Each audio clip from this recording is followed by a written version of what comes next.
Assalamualaikum warahmatullahi wabarakatuh. Kembali lagi di channel Jejak Langkah. Di kesempatan kali ini ada sebuah cerita yang berjudul Sepeninggalanku menjadi TKW, suamiku tewas dengan kepala terpenggal. Cerita yang ditulis oleh Kak Linda. Tanpa banyak basa-basi lagi, mari kita masuk ke ceritanya.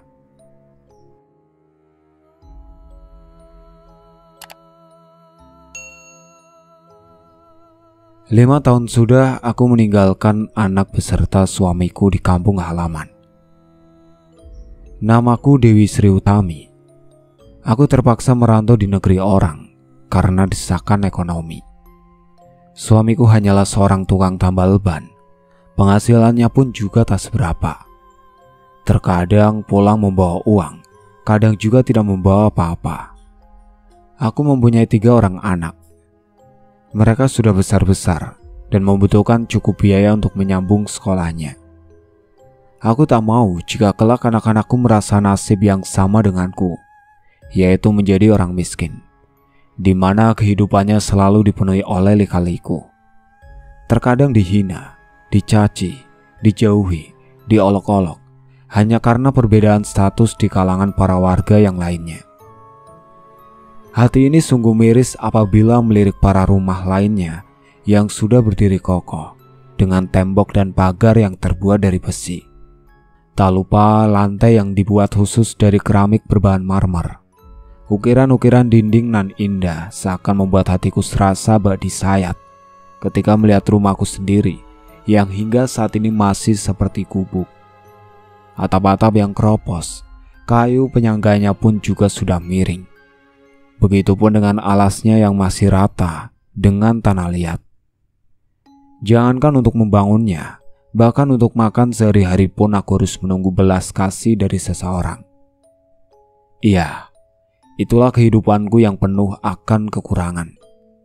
Jika suami pulang tidak membawa apa-apa, maka terpaksalah diri ini harus mendatangi warung lagi untuk berhutang segenggam beras. Waktu itu aku masih mengingatnya. Betapa dengan teganya mereka mengolok-olokku karena aku dan suamiku yang masih belum mampu untuk membayar beberapa hutang yang kian hari semakin menumpuk. Mereka mengusirku, mendorong tubuhku, hingga seluruh badanku terbenam di kubangan lumpur bekas banjir yang disebabkan oleh genangan air hujan yang turun begitu derasnya. Tak seorang pun dari mereka yang mau mengangkat tubuh ini untuk bangkit ataupun mengasihaniku. Dengan tangan kosong, aku pun terpaksa berjalan pulang tanpa membawa apapun. Bulir bening kian lama keluar semakin deras dari kelopak mataku ini. Rasanya ingin sekali aku akhiri hidupku karena tak kuat menahan celaan dan cemooh yang bertubi-tubi mereka berikan terhadap keluargaku. Namun kala itu aku masih memikirkan anak beserta suamiku. Tiap malam selalu kupanjatkan doa kepada Zat yang memberi kehidupan agar suatu saat keadaan ekonomi kami bisa berubah. Dan akhirnya pada waktu itu, temanku yang bertahun-tahun pergi meninggalkan kampung ini tiba-tiba telah kembali. Menurut kabar burung yang kudengar, dirinya pergi merantau di negeri orang. Dan sampai bertahun-tahun barulah aku lihat batang hidungnya lagi setelah sekian lama tak bertemu. Kulihat beberapa bawaan barang mewah bermerek di tangan kanan dan kirinya, serta sebuah koper besar yang entah apa isinya, aku juga tak tahu. Perhiasan emas nampak menyilaukan mataku kala itu. Sungguh kini dirinya bak toko emas berjalan saja. Dengan langkah gemulai, ia berjalan menghampiri rumahku. Sesekali menggodaku dengan mengibas-ngibaskan tangannya yang dipenuhi oleh gelang-gelang emas. Aku pun hanya tertawa melihat tingkah kocaknya. "Halo Sri, apa kabar? Lama ya kita tak jumpa," ucapnya padaku. Ia pun langsung mengambil posisi duduk di kursi kayu tanpa kusuruh. "Wah, hebat kamu sekarang Tun. Kehidupanmu berubah drastis ya setelah jadi TKW di negeri tetangga," celetukku yang bermaksud mencandainya. "Iya dong. Siapa juga yang mau berlarut-larut dalam kemiskinan, Sri? Aku tak betah terus-menerus dihina miskin oleh mereka. Sekarang lihatlah hasil dari jeripayahku sendiri. Kini telah kubungkam mulut mereka dengan beberapa barang bawaan yang saat ini sudah mampu kubeli sendiri dengan uangku. Tutur Sumiatun dengan menyunggingkan bibir. Ia merasa sangat puas dengan hasil jeripayahnya itu. Iya, kamu terlihat beda sekali, Tun. Ngomong-ngomong, kamu kerja apa di sana? Kerjanya halal kan? Tanyaku penasaran.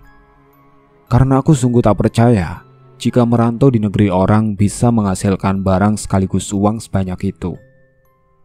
Ada rasa curiga yang terselip di hati ini tentang pekerjaan yang digeluti oleh Sumiatun sebagai TKW di negeri seberang sana. Namun semua itu buru-buru kutepis dari pikiranku. Aku juga tak mau menuduh tentang pekerjaan seseorang yang tidak-tidak. Yang terpenting hatiku juga turut bahagia melihat kehidupan temanku yang sudah berubah. Kerjaku di sana hanya seorang babu, Sri. Tapi aku tidak merasa malu ataupun minder. Karena di sana gaji ART lebih besar daripada di negara kita. Coba saja kalau waktu itu kamu juga ikut berangkat bersamaku. Mungkin saat ini kehidupanmu juga akan berubah sepertiku, Sri. Serunya padaku.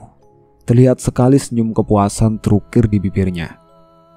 Aku sebenarnya juga pengen ke sana, tapi bagaimana dengan anak-anakku dan suamiku? Entah mengapa terbesit di hati ini untuk ikut bekerja bersama dengan Atun di negeri seberang sana. Alah Sri, kuper sekali kamu ini. Anak-anakmu kan sudah besar, sudah tahu cara untuk mengurus badannya sendiri. Lagi pula kan juga ada suamimu. Mertuamu juga masih hidup. Memangnya kamu gak pengen merubah nasibmu? Masa iya sampai sekarang kamu masih tinggal di rumah yang hampir mau rubuh ini? Serunya padaku sembari netranya melirik sudut-sudut rumahku yang sebagian kayunya sudah keropos. Baiklah, nanti akan kupikirkan lagi. Semoga saja suamiku mengizinkanku untuk merantau di negeri orang ya, Tun, ucapku. Setelah berbincang cukup lama, Sumiatun pun berpamitan pulang padaku karena hari juga sudah sore. Ia meninggalkan beberapa jumlah lembaran uang sebesar 500.000. Katanya uang itu diberikan padaku secara cuma-cuma tanpa aku harus memikirkan bagaimana cara untuk mengembalikannya. Namun sebelum pergi, ia sempat berpesan padaku jika nantinya suamiku memperbolehkanku untuk pergi, maka 3 hari sebelum keberangkatannya, aku harus mengabarinya terlebih dahulu, agar dia bisa mengurus keperluan apa saja yang harus disiapkan untuk keberangkatanku nanti. Dan syukurnya, pada malam itu, setelah aku mendiskusikan hal itu dengan suamiku, dia pun akhirnya setuju setelah aku mendesaknya untuk mengizinkanku bekerja merantau di negeri orang karena alasan ekonomi. Namun satu pesannya yang sampai saat ini masih kuingat, yaitu harus menjaga diriku sendiri dengan baik di sana, makan yang teratur, dan jangan melupakan sholat 5 waktu. Sebelum akhirnya kepergiannya dengan tragis hampir membuat diri ini menjadi gila. Hari itu, setelah 5 tahun aku kembali lagi ke desa ini. Sama halnya dengan Sumiatun dulu, dengan bangganya aku pulang membawa harum nama keluargaku. Beberapa mainan serta baju mahal sempat kubelikan untuk suami beserta anak-anakku sebagai oleh-oleh. Tak lupa anak perempuanku paling bungsu kubelikan beberapa perhiasan seperti kalung, gelang, cincin, dan anting yang tak pernah sama sekali kubelikan sebelum aku memutuskan kerja merantau di negeri tetangga. Waktu memasuki rumah, kulihat suamiku tengah duduk bersantai di teras rumah. Tatapan matanya kosong, wajahnya pun juga terlihat pucat. Lalu pandanganku dengan tak sengaja menyapu sekeliling halaman rumah yang telah dipenuhi oleh dedaunan kering, seperti rumah yang sudah tak dihuni berpuluh-puluh tahun lamanya. Aku pun juga tak menjumpai anak-anakku di dalam sana. Merasa ada yang tidak beres, aku pun langsung menanyakan hal itu kepada suamiku. Kuhampiri dirinya yang masih duduk termenung di teras sana. "Mas, aku pulang," seruku padanya. Namun dia hanya diam saja. Mungkin dia tak mendengar kata-kataku. "Anak-anak kemana, Mas? lagi main ya? Tanyaku sekali lagi. Iya. Suamiku hanya membalas dengan singkat. Kamu sakit, Mas? Ucapku sembari memegangi dahinya. Ia hanya menggeleng tanpa menjawab apapun.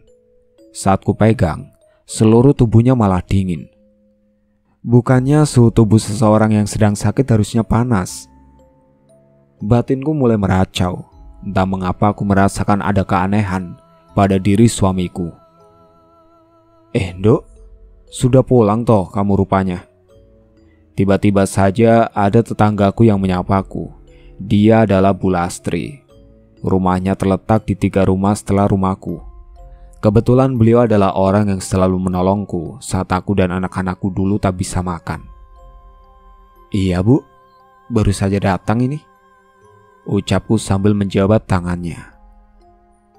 Oh iya, Ibu tahu tidak anak-anakku sekarang di mana? Kata suamiku tadi mereka sedang main bersama teman-temannya.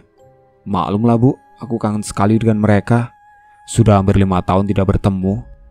Rasanya ingin sekali kupeluk dan ciumi mereka setelah mereka pulang nanti. Ujarku dengan gembira. Apa sih katamu? Suamimu? Mendengar kata itu Bu Lastri seperti kaget bukan kepalang. Iya Bu, ini Mas Aji sedang duduk di sebelahku, seruku. Namun setelah aku tengok lagi, ternyata di kursi itu tidak ada siapa-siapa. Mungkin dia masuk ke dalam Bu, soalnya tadi pas aku ajak bicara, sepertinya dia agak kurang enak badan. Tambahku lagi. Bu Lastri pun langsung jatuh terduduk lemas di tanah. Tabahkanlah hatimu, Nduk, paparnya. Tak terasa air matanya telah berlinang membanjiri pipinya.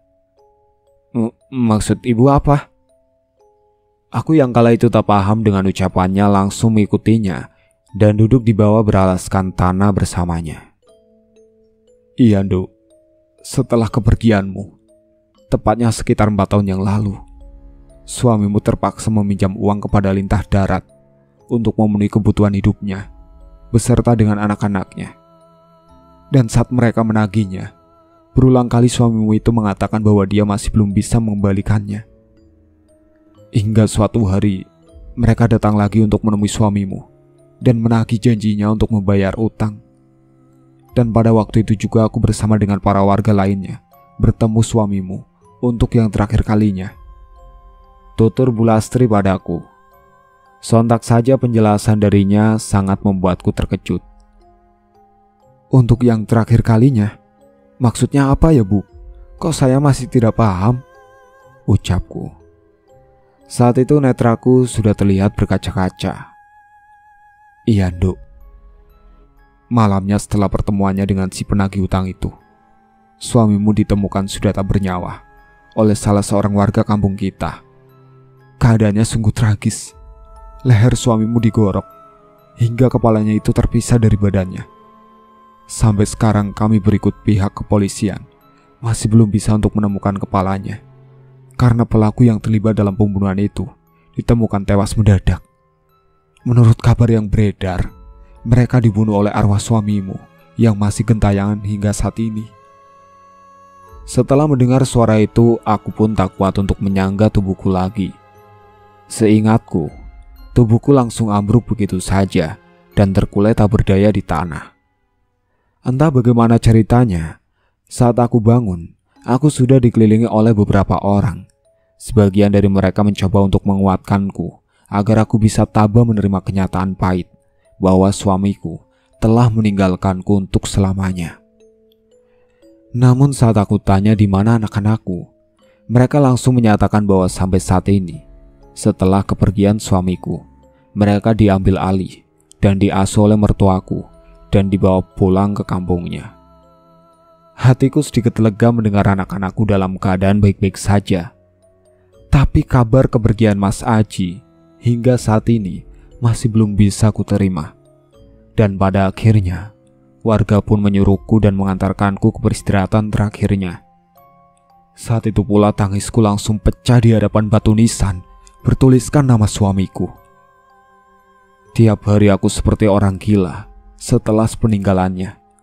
Emas, baju, uang, dan barang mewah lainnya sudah tak ada artinya lagi untukku. Aku tak menyangka kepergianku untuk merantau dan mengubah nasib agar hidup keluarga kecilku bisa berubah, malah membawa malapetaka bagiku. Sengaja di akhir tahun aku tak mengirimkan uang padanya, karena aku ingin memberikan mereka kejutan bahwa di hari itu aku akan memutuskan pulang dan berkumpul bersama mereka lagi. Namun malah aku yang diberikan kejutan dengan kabar kematian Mas Aji yang sungguh tragis.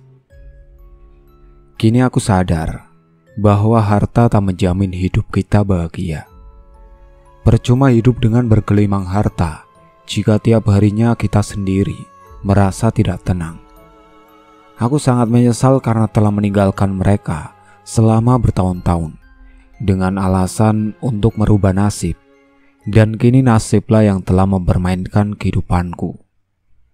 Hingga saat ini, rumor tentang hantu tanpa kepala masih menghantui kampung ini. Hantu yang diduga arwah gentayangan suamiku itu selalu meneror warga dan meminta mereka untuk mencari kepalanya yang hilang. Itulah akhir cerita yang berjudul Suamiku Tewas dengan Kepala Terpenggal, yang ditulis oleh Kalinda. Sekian dari saya. Wassalamualaikum warahmatullahi wabarakatuh.